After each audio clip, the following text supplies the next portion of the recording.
पहुंच जाएगा। हकीकत है ये। आज भी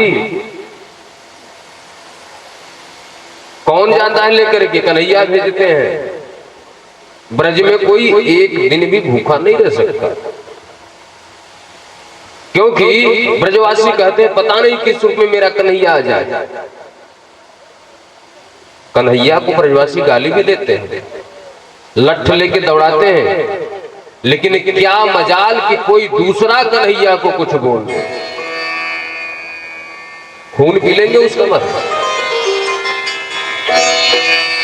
ब्रजवासी जो है सुबह सुबह लठ लेके बांके बिहारी मंदिर के पास पहुंच जाएं, राधा रानी के मंदिर के पास। क्यों रे कन्हैया, दारी के सारे अपने महल बना लियो, मुंह पे झोपड़ी दे रखी है, बेटा बनवाया दे मेरो महल, ना लठ बजेंगे तो ये ब्रजवासी कहे। लेकिन क्या मजाल कि कोई दूसरा कन्हैया को कुछ कह दे। किसी ने पूछ लिया आप क्यों गाली देते हो कन्हैया को? बोले मेरो लाला है, मेरो बेटा है, मैं गाली दे सकूं, मार सकूं, मेरा अधिकार है। मैं निवेदन करूंगा अभी माताएं न उठे, अपने जगह पे ही बैठे।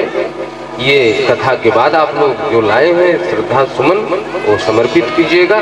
कहीं भी कथा में जाओ तो शांति से कथा बैठो, कथा पूरा हो जाए। आप ले आई प्रांगण में तो भगवान के पास पहुंच गए।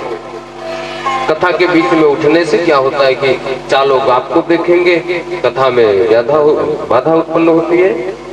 तो जो रस चल रहा है उसका आनंद ले। यहाँ ही नहीं, कहीं भी आप लोग कथा पुराण में जाओ तो कथा के बीच में ना पूजा करने जाओ ना प्रणाम करने जाओ, अपने जगह से ही प्रणाम करके आप बैठ जाएं। कथा के बाद आप मंच के पास जा सकते। कोई आए तो आप लोग इशारा कर देना, भैया बैठ जाओ कथा के बाद जाकर, ठीक है। बोल बाकी बिहारी लाल की। महाराज देव ऋषि नारद प्रत्येक घर की परिक्रमा, हर घर में कन्हैया मिले, परिक्रमा करके फिर से रुक्मिणी मैया के घर आए। कन्हैया ने देखा अरे देव ऋषि नारद आए, देवी पानी लाओ, लड्डू लाओ। बोले ये सब नाटक छोड़ो महाराज, ये बताओ कब चलोगे? बोले चलेंगे, समय तो आने दो, समय आ जाए चलेंगे। अभी कुछ लोग हैं, कुछ घर में जाला वाला लगा है, उसकी सफाई करके आता हूँ। देव ऋषि नारद प्रणाम करके चले गए अपने धाम को। आज धर्मराज यज्ञ करने के लिए बैठक की सभा बुलाई। कन्हैया से कहते हैं प्रभु यज्ञ करना चाहता हूँ। कन्हैया ने कहा बड़ी अच्छी बात है, यज्ञ कीजिए। एक सभासद ने कहा प्रभु यज्ञ तो हो जाएगा, लेकिन एक राक्षस है, वह यज्ञ में बाधा उत्पन्न करेगा। पहले उसको देख लिया जाए। कौन राक्षस है? जरासंध। धर्मराज ने कहा तो उसको कैसे देखेंगे? कन्हैया ने कहा दादा आप छोड़ो, आप तो अपना काम करो, हम लोग देख लेंगे, हम अर्जुन भीम हैं, काफी है इनके लिए। बोले गोपाल देखो अधर्म पे चल के कार्य मत करना। अरे बोले महाराज पता है धर्मराज हो या अर्जुन भीम और कन्हैया तीनों लोग ऋषि मुनि का वेश बना करके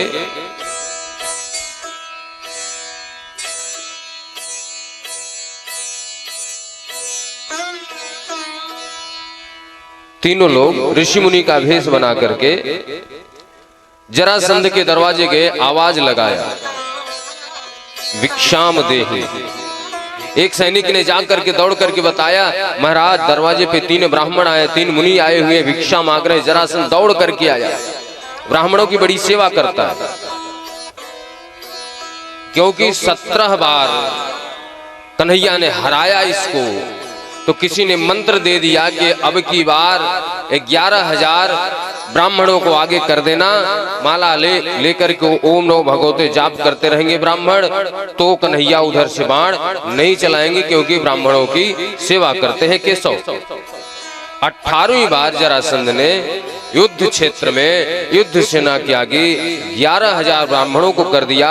कन्हैया ने देखा कि बेचारे ये तिलक लगाने वाले माला जाप करने वाले मेरा ही नाम ले रहे हैं, मैं ही कैसे इनके ऊपर बाण चलाऊं, तो युद्ध ही छोड़ करके भाग गए। एक नाम पड़ गया रण छोड़। महाराज तब से ब्राह्मणों की बड़ी सेवा करता है। दौड़ करके आया, देखा इतने, बोले प्रभु आप लोग कौन है, बताइए आपको क्या चाहिए, जो आप मांगोगे देने के लिए तैयार है। जो मांगोगे राजन, पहले आपको वचनबद्ध होना पड़ेगा, मैं जो मांगूंगा दोगे। अरे महाराज कहो, लेकिन एक बात बताओ आप लोग हो कौन, कहां से आए हो। कन्हैया ने मुस्कुराया और कन्हैया की मुस्कुराहट जरासंध थोड़ा सा समझ गया। बोले महाराज आपको देखकर कैसा लगता है, कहीं आपसे मिले हैं हम लोग, कहीं हम लोग आपस में मिले हैं। 17 बार युद्ध हुआ है भाई, 18 बार भाग गए कन्हैया, वो अलग बात है, अपने भक्तों की रक्षा करने के लिए। ऐसा लगता है कि आपको कहीं देखा हूं मैं। कन्हैया ने कहा, पीछे से अर्जुन ने हाथ पकड़ लिया, और महाराज मुस्कुराओ मत, पकड़ जाएंगे हम लोग। कन्हैया ने कहा हम लोग ऋषि मुनि, कहीं बद्रीनाथ तो कहीं केदारनाथ, अरे कहीं भेंट हो गया होगा महाराज, क्या चाहिए बताइए आप। बोले पहले वचनबद्ध होइए, जो मैं मांगूंगा दोगे। हाँ मैं वचनबद्ध हूं, दूंगा आपको, लेकिन आप अपना परिचय बताएं, आप कौन हैं। क्योंकि मैं ब्राह्मणों की सेवा करता हूं, ब्राह्मणों को मना नहीं कर सकता। अरे इन्हीं ब्राह्मणों के कारण ही तो मैंने हराया कृष्ण को। ये नहीं बताया कि 17 बार हारा, केवल एक बार जो जीता है उसका गुणगान करता है। भगवान गोविंद ने कहा युद्धम देहि राजेंद्र द्वंद्वसो यदि मन्यसे युद्धार्थिनो वयं प्राप्ता राजन्यान्यकांक्षिण। अरे राजा ये सोचते हो कि हम लोग भीख मांगने वाले ब्राह्मण हैं? नहीं, ये देना चाहते हो तो वचन यह दो कि आप मुझसे युद्ध करोगे।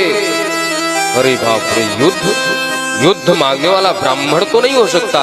अरे महाराज आप हो कौन, अपना परिचय बताएं। युद्ध मांगने वाले आप ब्राह्मण तो नहीं हो सकते। कन्हैया ने मुस्कुराया, कहते परिचय भी जानना चाहते हो तो परिचय सुनो। असौ वृकोदरः पार्थस्तस्य भ्राता जुनो हयम् अनयोरुमातुलेयं मां कृष्णं जानहि ते रिपुम्। ये दुबले पतले अर्जुन है और बड़े पेट वाले भीम है, और मैं तुम्हारा पुराना शत्रु, इनके मामा का पुत्र कृष्ण। अंदर से तो डर गया, बाप रे, फिर आ गया। किसी प्रकार एक बार विजय प्राप्त किया था, ये तो फिर आ गया। लेकिन मुस्कुराया, कपट भरी मुस्कुराहट। तुमसे लड़ाई, तुमसे युद्ध, जो रण छोड़ करके भाग जाए, दैत्यराज दैत्य वंश के सूर्य जरासंध रण छोड़ से युद्ध करेंगे ना, कदापि नहीं। भगवान ने कहा 17 बार हारा, वो नहीं बता रहा। और ये दुबला पतला बेचारा अर्जुन, एक मुक्के का काम है। हाँ, मेरे बराबर के भीम दादा,